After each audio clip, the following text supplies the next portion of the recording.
Bonjour, je suis Martine Boutin. Nous sommes toutes les deux candidates aux prochaines élections législatives. Donc, toi, Nathalie, tu es candidate sur la deuxième circonscription à Cognac et moi sur la première sur Angoulême. Est-ce que tu peux nous dire, Nathalie, quelles sont les raisons qui t'ont amenée à être candidate à cette élection? Tout d'abord, je suis Nathalie Jably, j'ai bientôt 52 ans.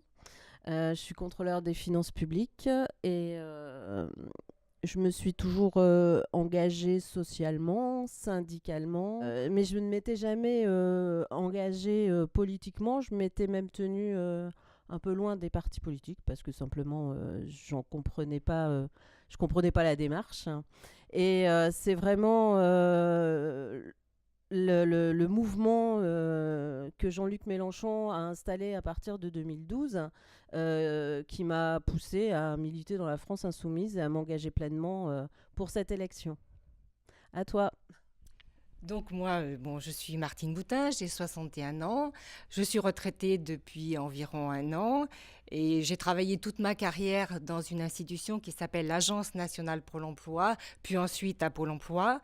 J'ai milité toute ma carrière à la CGT, j'ai participé à toutes les luttes contre toutes les politiques austéritaires qui ont été menées par les différents gouvernements successifs.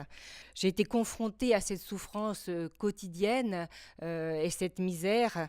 J'ai jamais supporté toutes les politiques de stigmatisation qui ont été faites à l'égard des chômeurs. Donc, moi, j'ai suivi aussi très tôt l'engagement de Jean-Luc Mélenchon quand il a décidé d'être candidat en dehors même des partis politiques. Cette démarche m'a très rapidement intéressée et j'ai souhaité assez vite rejoindre ce formidable mouvement qu'est la France insoumise. Je pense qu'il y a une urgence à reprendre le pouvoir, à ce que les citoyens s'emparent de la question politique et s'engagent plus à fond pour peser sur les décisions qui les concernent.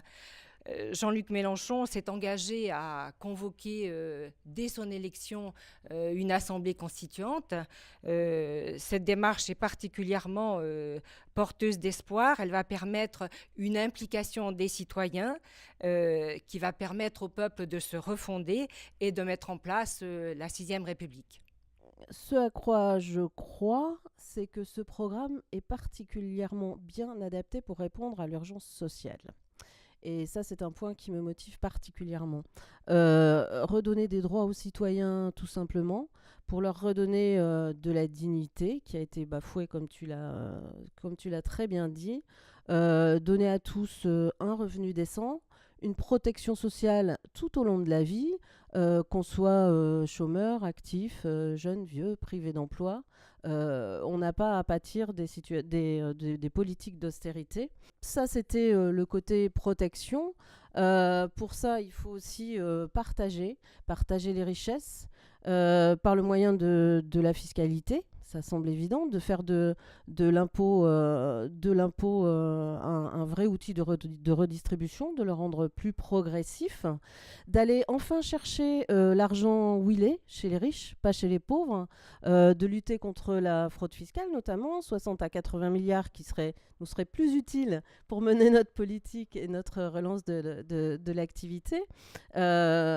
Ensuite, je disais tout à l'heure, aucune catégorie sociale ne doit pâtir de ces politiques d'austérité qui ne sont destinées qu'à capter en fait l'argent citoyen, l'argent des impôts au profit simplement de quelques-uns. Donc personne pour nous, je pense que tu es d'accord avec moi, ne doit être laissé sur le chemin.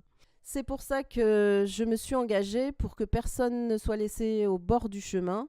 C'est aussi pour ça que je vous appelle tous à venir nous rejoindre, à soutenir la France insoumise, à voter pour Jean-Luc Mélenchon massivement à l'élection présidentielle pour une vraie alternative à gauche, à nous soutenir également dans nos circonscriptions et à voter pour nous, bien sûr, aux élections législatives.